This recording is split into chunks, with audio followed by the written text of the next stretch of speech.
नमस्कार मैत्रिणींनो, आजचा व्हिडिओ हा रांगोळीचा असणार आहे.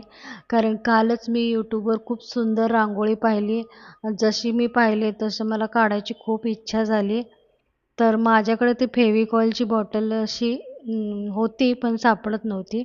नंतर मी शोधली, सापडली, पण ती धुवायची बाकी होती. धुवून काढली, सुकायला वेळ लागेल तोपर्यंत मला काही दम निघाला नाही. मी हातानेच काढायला सुरुवात केली. बघा, मी प्रयत्न केला आहे. सोपी आहे हे काढायला एकदम. जर तुम्ही फेविकॉलच्या बॉटलनी केला तर अगदी शेपमध्ये सुंदर होऊन जाईल. मी हाताने काढायचा प्रयत्न केला आहे. खूप सुंदर होती रांगोळी. बघता क्षणी अगदी मनात भरेल अशी रांगोळी आहे ही. खूप सुंदर आहे, सोपी पण आहे. तुम्ही प्रयत्न करा. मला जमते तर तुम्हाला का नाही जमणार? नक्कीच जमणार आहे तुम्हाला.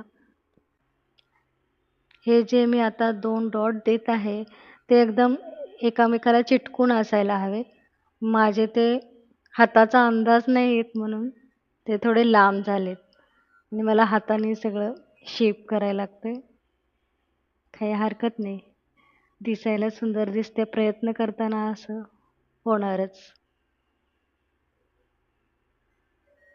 तुम्ही फेविकॉलची जर बॉटल घेतली ना, त्याचा यूज केला, थोडं पुढचं टोक थोडंसं कापलं आणि त्याच्यात रांगोळी भरली तर मग तुम्हाला ते काढायला सोपं जाईल फेविकॉलच्या बॉटलनी.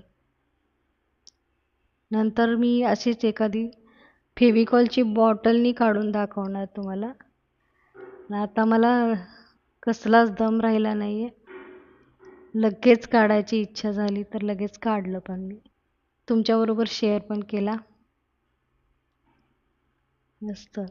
पानाचा आकार पण बघा.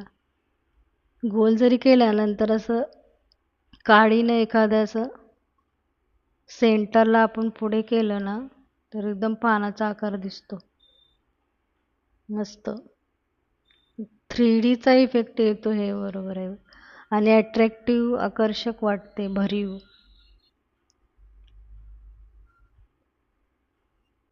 इतकी सोपी आहे काढायला. मी आता काढल्यानंतरच तुम्हाला सांगितलं की हे खूप सोपी आहे रांगोळी काढायला. रांगोळी येत नाही असं म्हणणाऱ्यांना पण इतकी सुंदर रांगोळी येईल तुम्ही काढली हे आश्चर्य वाटेल त्यांना. बघा, तुम्ही एकदा ट्राय करा, प्रयत्न करा.